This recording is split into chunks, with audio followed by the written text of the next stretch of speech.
So but all said and done అంటే ఈ fan fair ని చాలా మంది ఇతరులు ఎంజాయ్ చేస్తారు.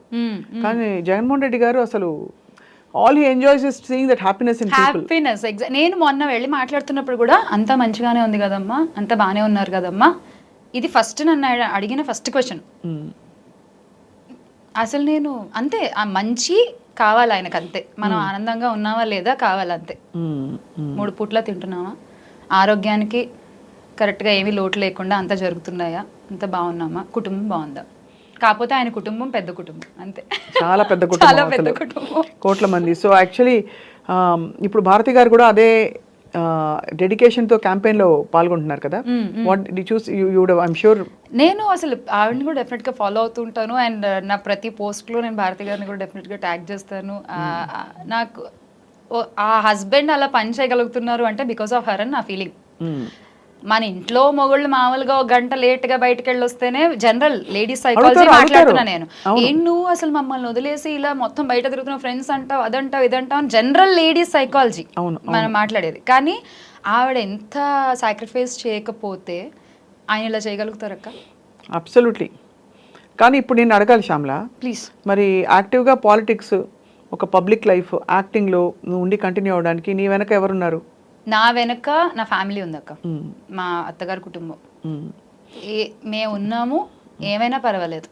ఇప్పుడు ఇంటర్వ్యూకి వచ్చే ముందు కూడా మా అత్తయ్యకి ఫోన్ చేసి చెప్పొచ్చు, ఇలా వెళ్తున్నాను అత్తయ్య అంటే, అయ్యో వెళ్ళమ్మా, మంచిగా చెప్పమ్మా, మన జగన్ గారు చేసినవన్నీ కరెక్ట్గా జనాలకు వెళ్ళేలాగా చెప్పు అంటే. ఆవిడ బాధ ఏంటి, పక్క వాళ్ళు ఇలా చెప్పేస్తున్నారు, పాపం పీపుల్ కన్ఫ్యూజ్ అయిపోతున్నారు, మనం ఆ కన్ఫ్యూజన్ని క్లియర్ చేయాలి అనేటువంటి ఫీలింగ్ ఆవిడకి. సో నా ఫ్యామిలీ ఉంది నా వెనకాల. సో మరి శ్యామల, నీ ఏంటి నీ aspiration? What you want to do actually పార్టీలో కానీ ప్రజలకి చేయాల్సిన? ఒక చిన్న కథ చెప్తా అక్క మీకు. ఒక పెద్ద సముద్రంలో ఒక చిన్న ఉడత మునుగుతూ తేలుతూ ఏదో దానికి దొరికిన రాళ్ళు అక్కడక్కడ పేర్చుకుంటూ వెళ్ళిపోతూ ఉంది. అవతలో పెద్ద వానర సైన్యం అదే పని చేస్తున్నా దీని సైజులో ఇదేదో ఓ చిన్న చిన్న గులకరాళ్ళు వేసుకుంటూ వెళ్తోంది.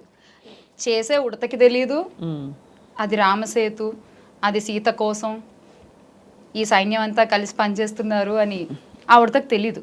కానీ అది చేసేస్తోంది అంతే. నేను అదే పొజిషన్లో ఉన్నా ఇప్పుడు.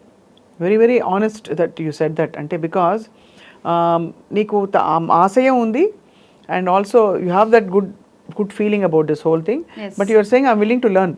అంతే అక్క, డెఫినెట్ గా నేర్చుకోవాలి. బికాస్ ఇదేమి definite there is lot to learn. ఇక్కడ ఉంటూ పనిచేస్తూ నేర్చుకుంటా. అండ్ విమెన్ కి ఎలా ఉందమ్మా పార్టీలో? What is the importance given to women మీ పార్టీలో ఇప్పుడు వైసీపీలో? అక్క అసలు ఉమెనే కదక్క, మొత్తం ఎక్కడున్నారు అంటే చెల్లమ్మ అని పలకరించే ఒక నాయకులు ఎవరున్నారు అక్క? బాగున్నారా అక్క అని పలకరించే నాయకులు ఎవరున్నారు? అమ్మ అంటూ సంబోధిస్తూ మాట్లాడే వాళ్ళు ఎక్కడున్నారు? మాటల వరకు మాట్లాడతారు ఆడపడుచులు, ఇంటి పెద్దలు అంటూ, కానీ అవి చేతల్లో చూపించే పార్టీ వైఎస్ఆర్సీపీ పార్టీయే. చూసుకుని చాలా మంది మహిళలు ఉన్నారు కదక్క. రోజా గారు, విడుదల రజనీ గారు, చెప్పుకుంటూ పోతే మన విజయవాడ గారు, అసలు ఎంతమంది ఉన్నారు పార్టీలో. So that's actually very very ఒక combination of lot of revolutionary kind of thinking. ఒకటి అన్ని సామాజిక వర్గాల ప్రాతినిధ్యం ఉండాలని అనుకుంటాం. రెండోది నిజంగా మహిళలకి ఇవ్వాల్సిన సముచిత స్థానం ఇవ్వడం. చాలా it's a very forward looking model of politics for the country. And in fact many people అందరూ ఏమంటారంటే ఇది ఎగ్జాంపుల్ గా తీసుకుని అన్ని రాష్ట్రాల్లో ఇంప్లిమెంట్ చేయాలి. డెఫినెట్ గా అక్క, నిన్న కూడా చెప్తా ఉన్నారు ఒక మంత్రి, మనం పక్క రాష్ట్రాల నుంచి చూసి నేర్చుకోవాలి. ఈ వాలంటీర్ల వ్యవస్థ ద్వారా ప్రభుత్వం ఇస్తున్నటువంటి అన్ని సంక్షేమాలు ప్రజలకు డైరెక్ట్ గా చేరుతున్నాయి, మధ్యలో వాళ్ళు చేతులు తడుపుకోకుండా. అవును, ఈ వాలంటీర్ వ్యవస్థ వల్ల అది డెఫినెట్ గా తెలంగాణలో కూడా ఇంప్లిమెంట్ చేయాలి అని చెప్పి మన ఈయన కోమటిరెడ్డి గారు చెప్పారు. కరెక్ట్, అవును. సో పీపుల్ ఆర్ లెర్నింగ్, పక్క రాష్ట్రాలు మనల్ని చూసి నేర్చుకుంటున్నాయి. అండ్ నాకు తెలిసి ఇతర రాష్ట్రాల కంటే కూడా అధిక పెన్షన్లు ఇస్తున్న రాష్ట్రం కూడా మన ఆంధ్రప్రదేశ్ ప్రభుత్వమే. ఆంధ్రప్రదేశ్ అండ్ పెన్షన్లు ఒకటే కాకుండా GDP also we have actually done very well despite all the challenges అని అంటున్నారు ఏపీలో. అవును. అసలు నేను క్యాంపెయినింగ్ వెళ్ళాను కదా, అసలు everybody was like CM CM CM అంతే మ్మ్. అంతే, అసలు ఇంకా వేరే థాట్ లేదు వాళ్ళకి. మరి ప్రచారాలు చూస్తేనేమో అసలు లేదు అది ఇది అని మాట్లాడేవాళ్ళు మాట్లాడుతున్నారు, కానీ ఖచ్చితంగా ఈసారి ముఖ్యమంత్రి అయ్యేది శ్రీ వైఎస్ జగన్మోహన్ రెడ్డి గారే. మ్మ్. అంతే అంతేనా? You're so confident. అంతే. మరి అంటే ప్రతిపక్షాలు ఇప్పుడు మనకి బీజేపీ, టీడీపీ, జనసేన వీళ్ళందరి ఎఫెక్ట్ ఉంటుందా అసలు ఏమన్నా?